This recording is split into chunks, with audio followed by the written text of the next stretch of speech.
You know, I have to tell you guys, never before in my life have I wondered about how fast the grass is growing. Most of my life I always lived in some sort of a city setting, and this wasn't even on my mind.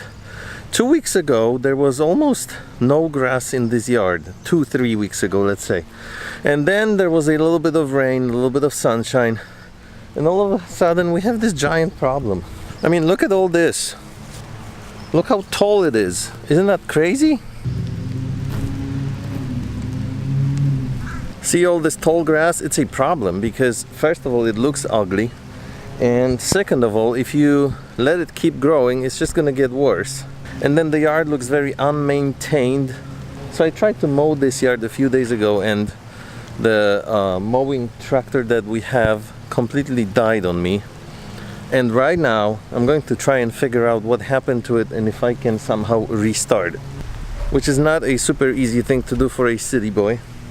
I know a tiny little bit about engines, but I don't feel competent enough to figure out what really happened to this guy. But I'm gonna try anyway.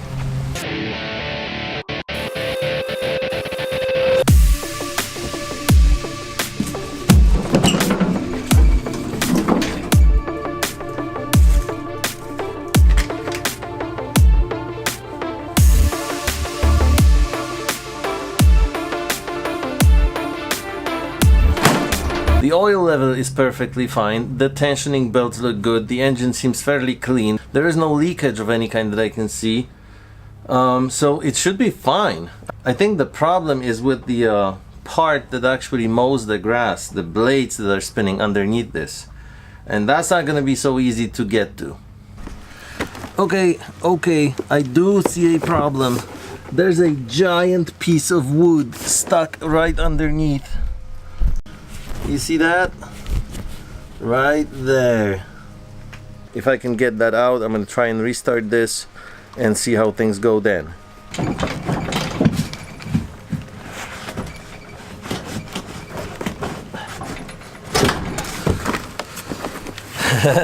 Check this out. No wonder the blades weren't running. This was stuck in between underneath.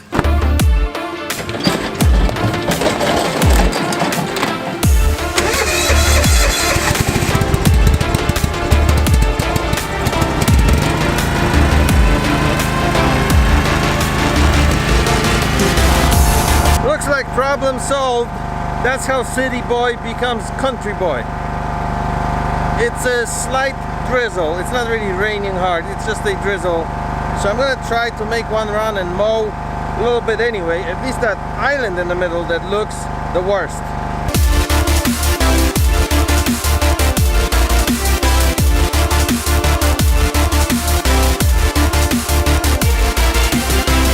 And there you go.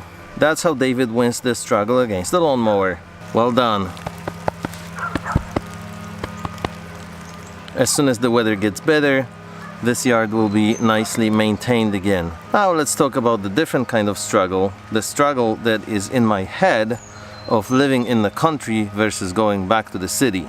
Okay, so I am making a chart in order to figure this out a little better.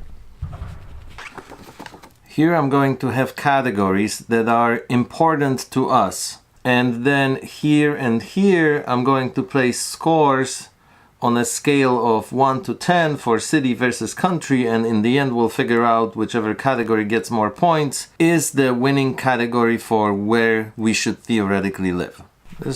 I think this is very interesting. So my first category is the cost of living. And my scale of 1 to 10 is where 1 is the worst possible mark and 10 being the best, in this case meaning the place that gets closer to 10 is more efficient in terms of the cost of living, or simply cheaper. So I feel like city gets 4, and this is based on my experience in Philadelphia for about 6 years. It was sort of expensive, and mostly because there's like numerous taxes that you have to pay if you have a business in the city, which is really annoying. Apartments and houses are definitely more expensive, but there is also way easier access to really quality food, which means you don't have to drive as far and burn gas, and with the but that's also a separate category. Anyway, country gets 7 because it is less expensive to live outside the city. No question about that. Number 2 is peace and quiet, because this is also important for the quality of living. Sometimes you just want to relax and you want complete silence. So in this regard, the country wins again. Absolutely no question. 10 out of 10. City gets 5. That's just my subjective feeling. I lived in 2 places in Philadelphia, and both of them were not terrible in terms of the level of noise, but you could definitely hear a lot of traffic and, you know, kids playing in the playground, sometimes people just being loud. So it really depends on where you are in the city. The third category is called party when you want to, and by that I mean sometimes you just want to be entertained.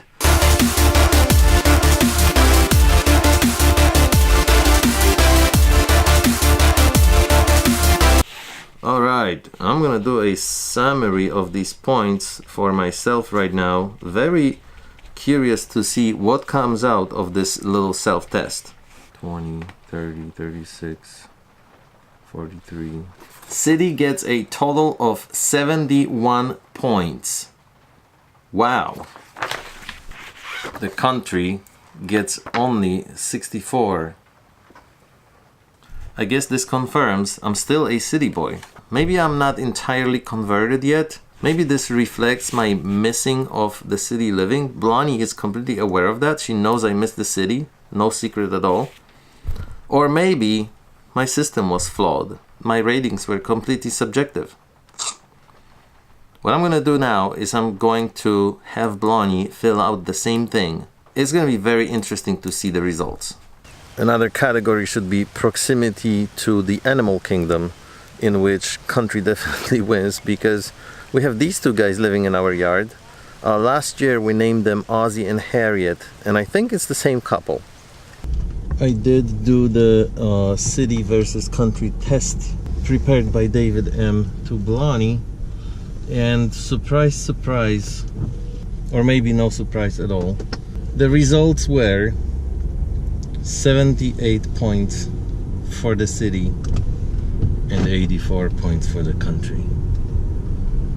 Do you feel like you would rather live in the country than in the city? I see good points to both sides, but in our particular situation, I would definitely rather live in the country. Why is that? We have 3 dogs, an Airstream, and a daughter. But the number of dogs can change in the future. Why? I don't want to think about that. Well, you know, we will live longer than them. You just can't change the nature of things. Sooner or later, that's just what happens. It's gonna be sad, but that's what happens. I'm not gonna have 3 dogs again, ever. No? Declaring that on the vlog right now.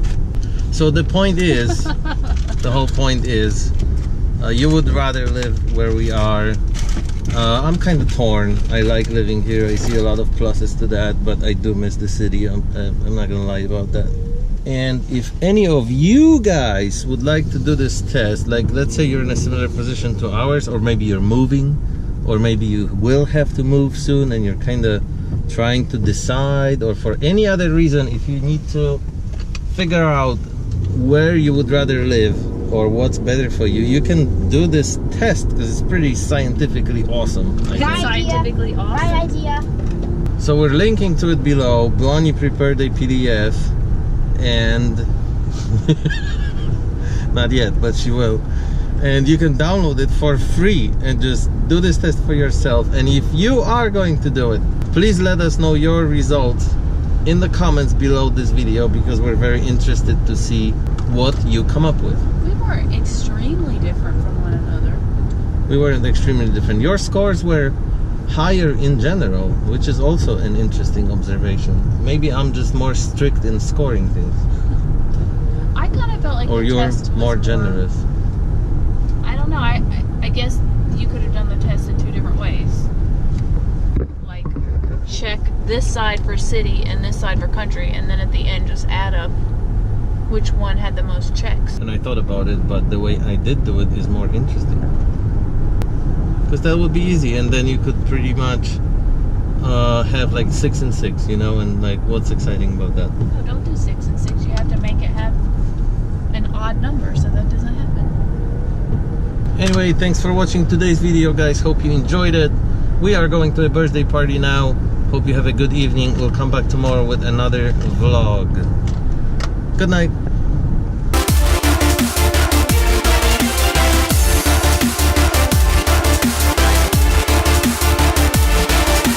City is not totally without outdoor activities. You can bike on the Schuylkill River in Philadelphia. Some places do have a backyard. There are parks, so it's not completely shut down in this regard, but it's far away from the freedom of doing whatever you want outside in this location where we are right now.